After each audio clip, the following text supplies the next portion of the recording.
מה המצב חברים? כאן גבו ריוויו, והיום אנחנו נמצאים בריוויו לסרט החיים הסודיים של חיות המחמד. אז גבריאל, בוא תספר לנו מה זה החיים הסודיים של חיות המחמד. ובכן, החיים הסודיים של חיות המחמד זה קופי פייסט מטוי סטורי. לקחו את טוי סטורי צעצוע של סיפור, ופשוט לקחו אותו העתיקו אותו.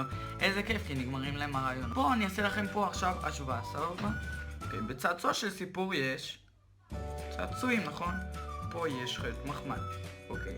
יש דמות ראשית בכל סרט. בחיות מחמד כלב קוראים לו מקס, ובצעצוע של סיפור וודי. סבבה? אוקיי, הכל מובן. אחר כמה ימים מצטרף מישהו שרוצה לגבור על מקס, זה סוג של לקחת לו את התפקיד הראשי. בסרט של טוי סטורי זה באז שנות אור, ובסרט של החיים הסודיים של חיות המחמד זה איזה כלב פי 1000 יותר גדול. בצעצוע של סיפור ובחיות מחמד שני הכלבים סלש שני הצעצועים הולכים לאיבוד, וכל שאר חברים מנסים למצוא אותם. בערך אותו סרט.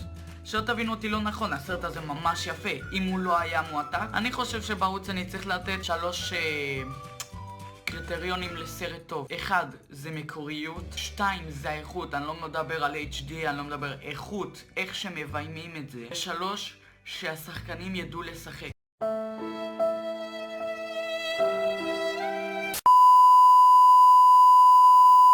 יש סרטים שהשחקנים הם כזה ככה, וואו, הפתעת אותי.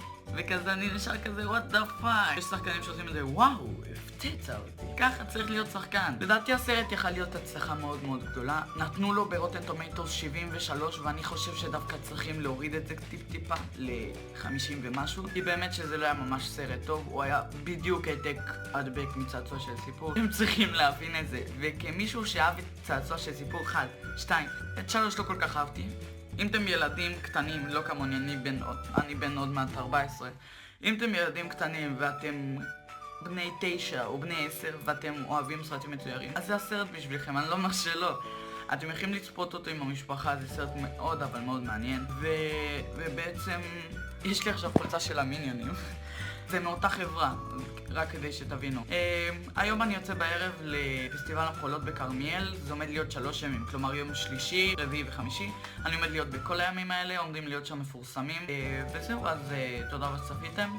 כמו תמיד, תשאירו לייק וסאב, ונתראה בפרק הבא.